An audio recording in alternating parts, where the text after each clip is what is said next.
A very good evening, Zimbabwe. Welcome to LiveTalk. We're coming to you live from Studio 7 at the Voice of America in Washington this Monday, September the 11th, 2023. And I'm your host, Marvelous Nhlanga-Nyahuye. And tonight we are discussing the way forward for Zimbabwe as President Emmerson Mnangagwa continues to form his government with the appointment of his cabinet at the State House today. But before we delve into our main topic, let's take a look at what is happening in Morocco. The death toll in Morocco has climbed past 2,000 following a massive earthquake late Friday. Buildings are reduced to rubble and survivors sleep outside for fear of dwellings falling around them. Help in many forms is on the way. VOA's Ashrash Arab Sabadi has more. A security camera captures the moment a 6.8 magnitude earthquake struck Morocco as a man runs for his life through rubble. It was a common scene last Friday as the quake shook parts of this North African nation. Morocco's public broadcaster SNRT released images of cars crushed by rubble, highlighting the challenges facing rescue workers. Much of the quake's damage was in mountainous regions where villagers had already begun burying their dead as of Saturday. And as Moroccans and tourists visiting their country took part in blood drives at area clinics, Morocco's King Mohammed VI ordered the nation's armed forces to mobilize search and rescue teams. He also called for special prayer services Sunday at mosques. Many Moroccans have been sleeping in the streets for fear of aftershocks destroying their already damaged homes. The United States and others have offered support to the government and people of Morocco. We've reached out immediately to the Moroccan government. Made very clear to them that we are prepared to assist in any way that we can.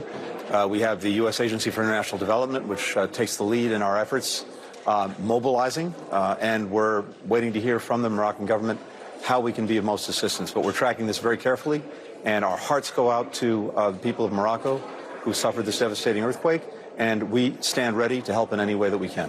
For those living through the disaster, their government's efforts have not gone unnoticed.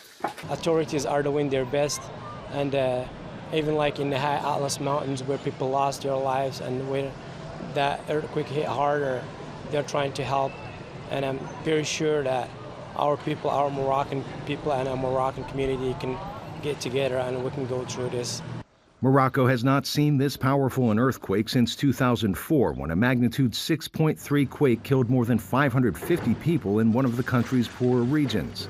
Morocco's worst earthquake in modern times happened in 1960. It destroyed most of the popular tourist destination of Agadir and killed at least 12,000 people. Arash Arabasadi, VOA News. Now, back to our main topic of the day. President Mnangagwa has appointed his cabinet that saw key changes and recycling of other ministers. Mr. Mnangagwa has appointed 26 cabinet ministers and 10 provincial ministers. Former Information Minister Monica Mutsvangwa has been moved to the Women's Ministry. July Moyo was moved from local government to the Ministry of Public Service. Winston Shitando takes over as local government minister. Tulingube retains the Finance Ministry, while Jenfan Muswere is the new Information Minister. Minister Kazembe returned the Home Affairs Ministry, as did Ziambi, who returned the Justice Ministry. Kirsty Coventry also retained her Sports Ministry, which has been diluted, while Tatenda Matevera is the new Minister of ICT. And the Tourism and Hospitality Ministry will now be headed by Barbara Rodzi and deputized by Tongai Mnangagwa. Meanwhile, in Harare, councillors today voted Ian Makoni and Kudzai Kadzombe of the Citizens Coalition for Change as mayor and deputy mayor, respectively.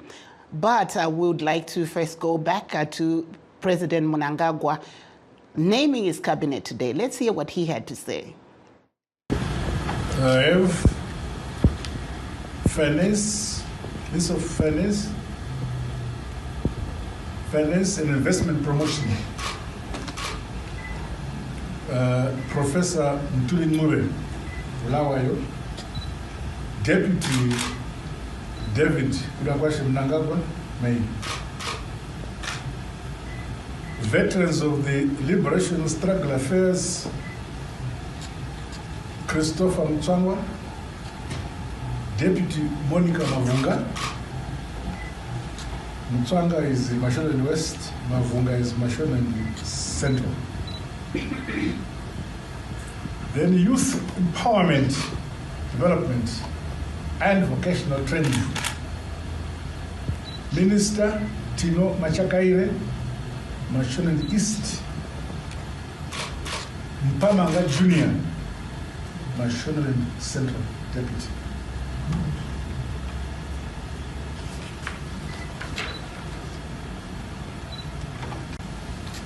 Environment, climate, and wildlife. Mangaliso Novizita Njovu, Mayor, Material and South. Deputy John Paradza, Mayor, Masumu. Tourism and hospitality industry, Barbara Rodzi, female, Midlands. Deputy Tongai Mnangagwa, Mayor, Harare Province. Defense, OCZ Mchinguri Kashiri, female, Manicaland. Meanwhile, in Harare, councillors today voted Ian Makoni and Kudzai Kadzombe of the Citizens Coalition for Change as mayor and deputy mayor, respectively. Makoni took his oath of office after winning the vote. I, Ian Mteto Makone, ID number 63676-930-D80, swear that I shall serve Harare City Council well and truly in the office of mayor, will uphold the Constitution and all other laws of Zimbabwe and bylaws, rules, standing orders, and resolutions of Harare City Council, that I will not disclose, directly or indirectly, any secret that is debated in council, or any secret that is entrusted to me in the course of my duties as member of that council, and that in all respects, I will perform the duties of my office faithfully and to the best of my ability. So help me. That was newly appointed mayor of Harare, Ian Makoni. Kadzombe also took office in Harare today.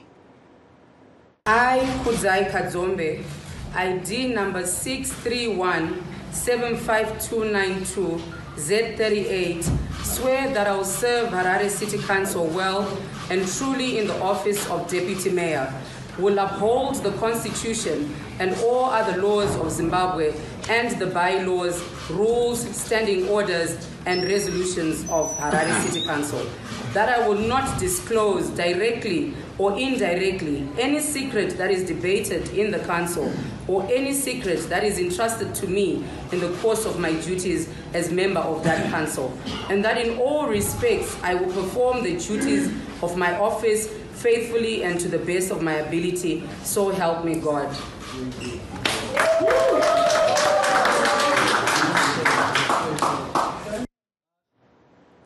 That there was Harare Deputy Mayor Kudzai Kadzombe in Harare. Another mayoral election also took place in Bulawayo today that saw David Coulthard elected as mayor of the city and deputized by Donaldson Mabuto. Coulthard told journalists that he is prepared to hit the road running. I, David Coulthard, who say that I will well and truly serve. To swear that I will well and truly serve Bulawayo City Council in the office of the Mayor. Bulawayo City Council in the office of Mayor. So help me God. So help me God.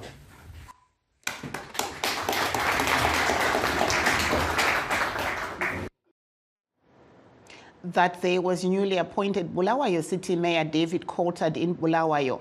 Please stay tuned as we take a brief break. Don't go away. We'll be right back.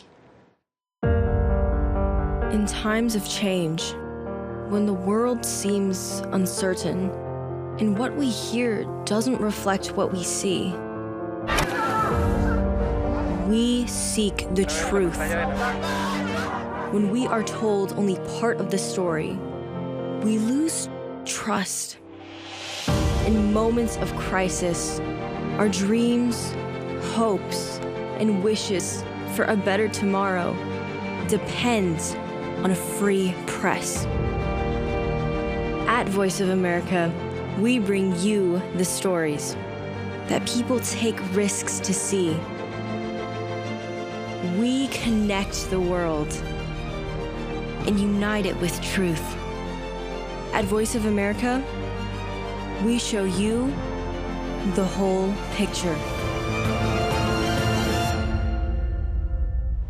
For those that have just joined us, please note that we are streaming live on our Facebook pages, VOA Shona, VOA Studio 7, and VOA Ndebele. And we're also live on YouTube at VOA Zimbabwe.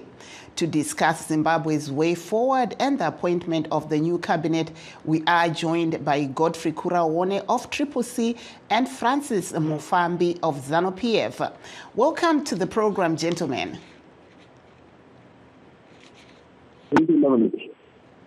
Thank you. I'll start off with you, Mr.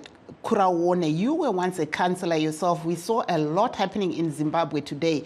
We saw the president naming his new cabinet, and then we also saw council electing a new mayor in Harare and in Bulawayo. What's your view of what we saw happening, starting with the cabinet today?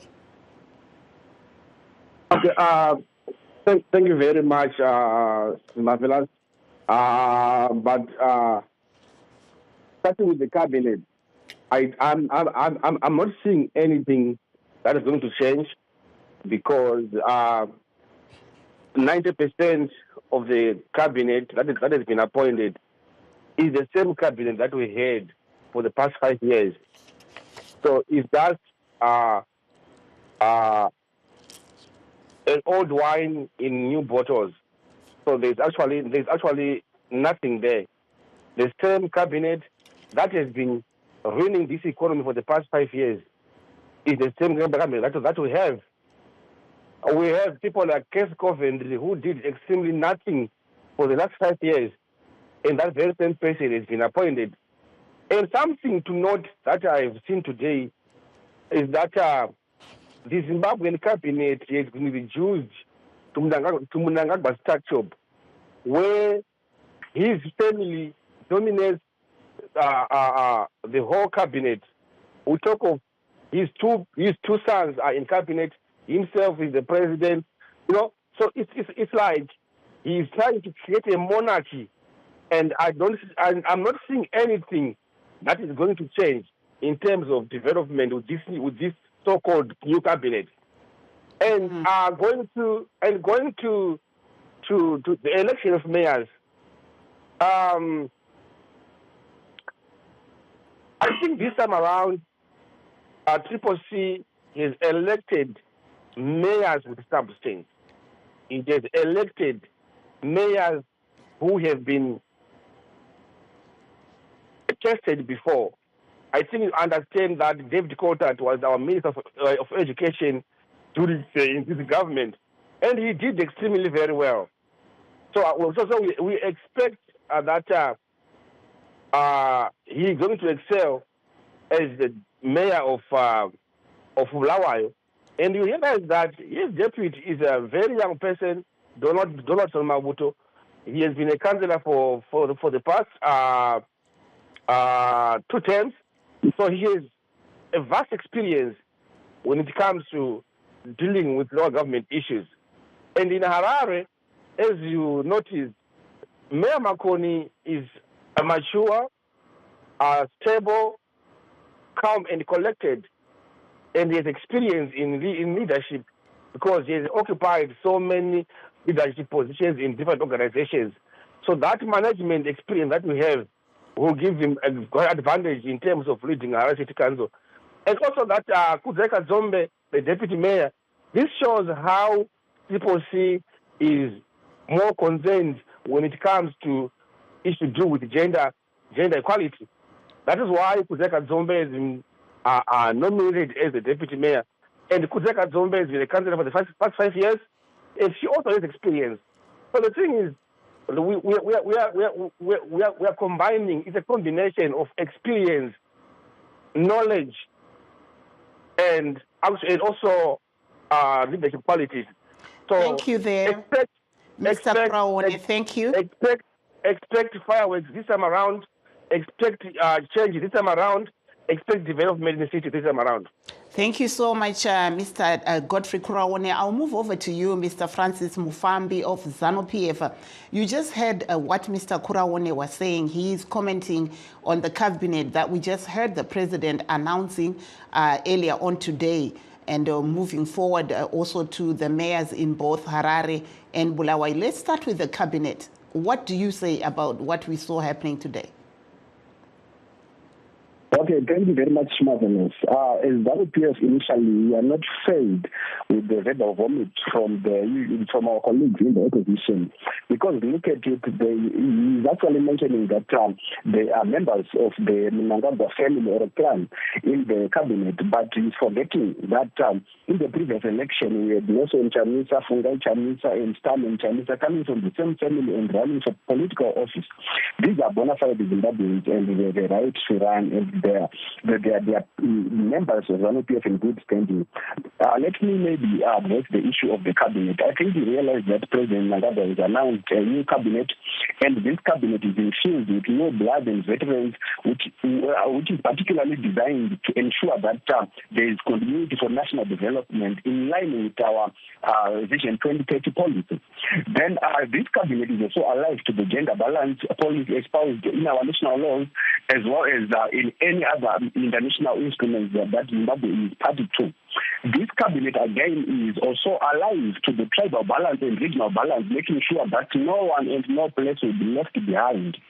And let me hasten to say that this cabinet will, on a paraffin speed, go ahead and make sure that it will promote responsive policies that will lift millions of people out of poverty, that will prioritize rural industrialization, reindustrialization, that will make sure that Zimbabwe's state sovereignty is well protected, and that will make sure that the people of Zimbabwe will get what they were promised by the ZANU-PF government to do.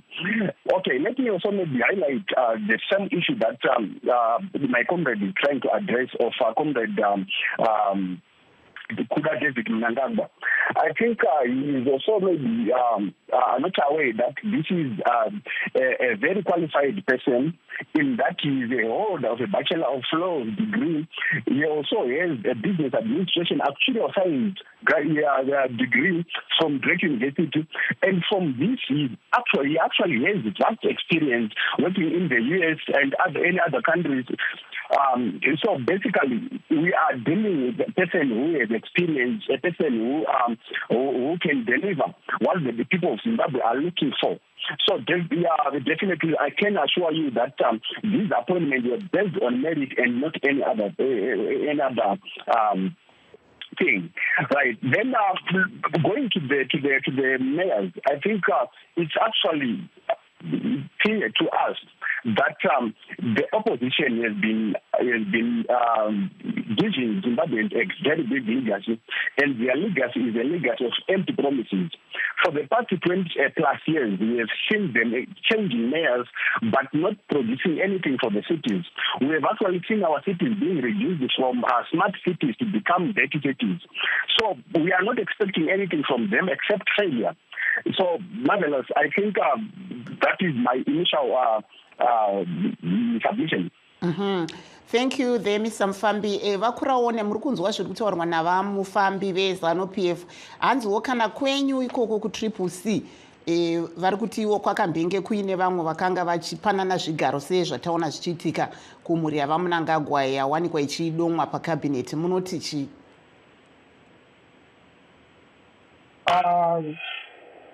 It's marvelous. Let me tell you that the only Chamisa who is related to Nelson Chamisa, we have been contesting these elections, is Samin Chamisa. The rest,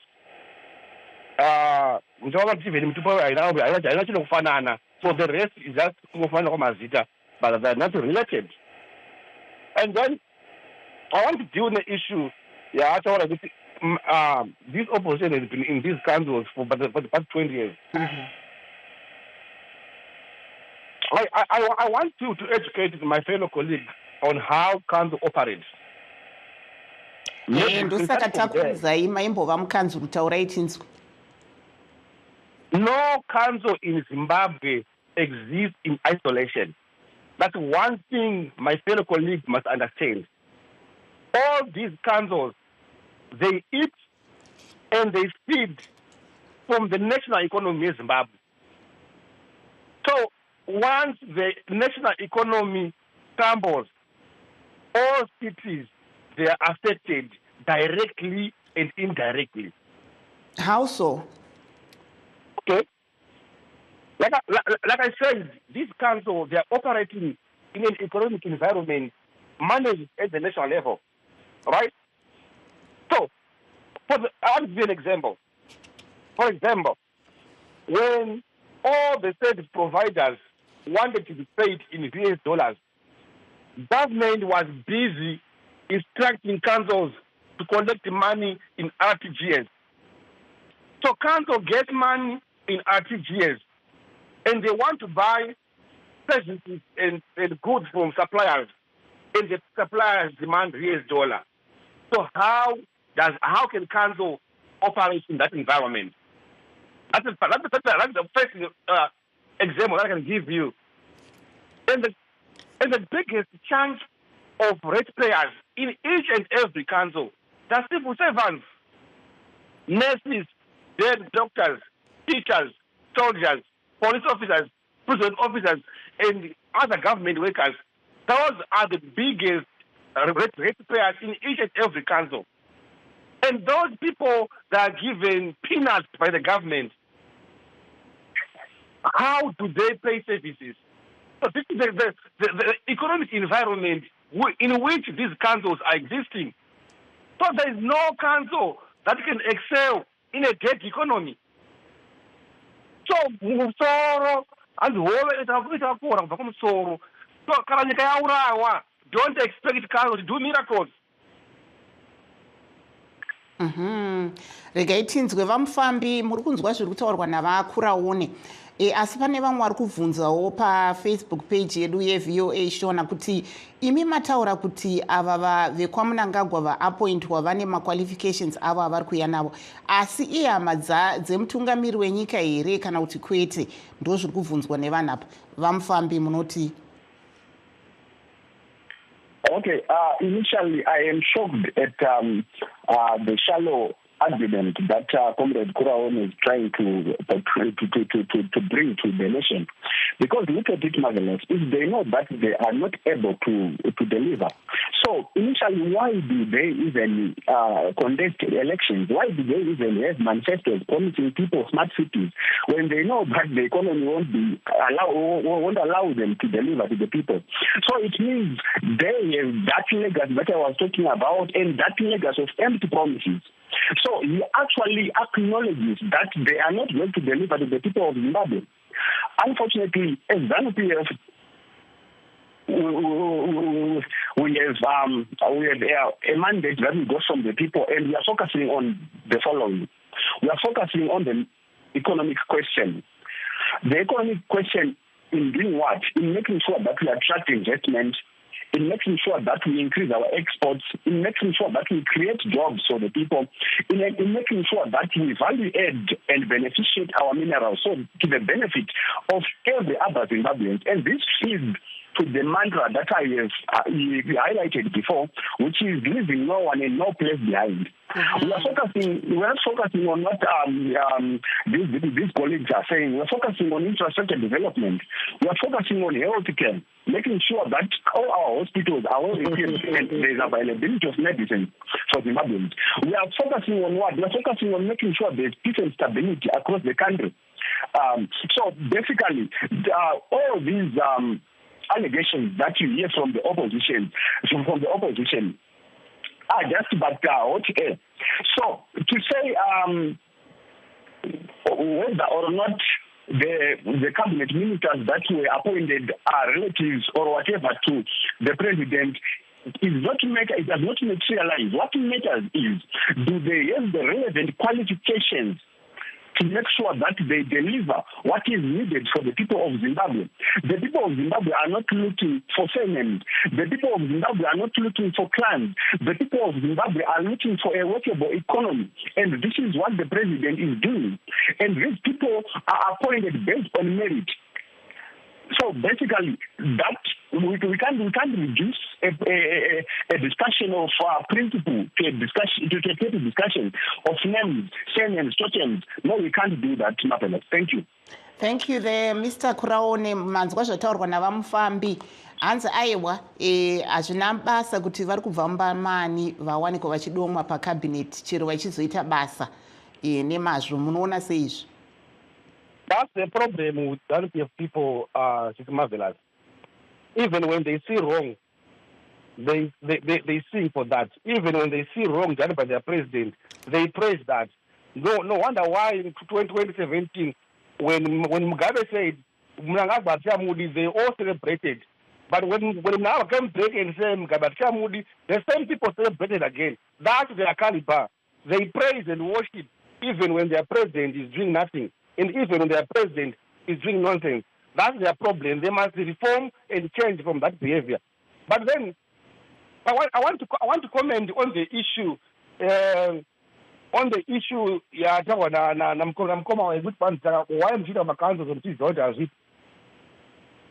it not been the fact that the opposition has been in these councils, I think you understand that wherever that PF goes, it destroys everything. We no longer have Mazupco. We no longer have NRZ. We no longer have cold storage. We no longer have Disco 2. Wherever ZANU-PF goes, they destroy. The councils, they still exist just because opposition has been there trying to defend these councils from these vouchers. Yeah, but I'm Makadaro Eva Kuraone Regaitone Tina Kola. Hello, Kola. Hello. Tuktora nani murikupi? I'm in South Africa. Okay, go ahead. Give us your comments. And this is it. Mati. Hello. Hello, your line is breaking. Can you give us your comments? Yeah, that's a bad line, but I'll come to you, Mr. Mufambi, to just give us your closing remark as we wind down the show. Okay, thank you. I think in summary, I would say I want to appreciate the people of Zimbabwe for showing sincerity of purpose and against adversity and choosing the right government that will defend the national integrity, that will defend the national pride, that will defend national sovereignty by electing President Mnangagwa and the ZANU-PF government. And I assure you that this government will deliver the Zimbabwe that we all want. Thank you very much. Mr. Kuraone, your last word. Can you give me just 20 seconds to wrap up? I wanted to say, you guys are not the ones who should be seen or be heard promising people. You can't keep on promising for 40 years. Promising. Thank you so much, Mr. You are the one in government. Do it. Don't promise. Just do it. Thank you so much. And the last word thank you, Zimbabwe, for voting President Advocate Nelson Chamisa. Thank you so much. And that brings us to the end of our show. Signing off in Washington, I am Marvelous Mhlanganya, who is saying, have a very good night, Zimbabwe.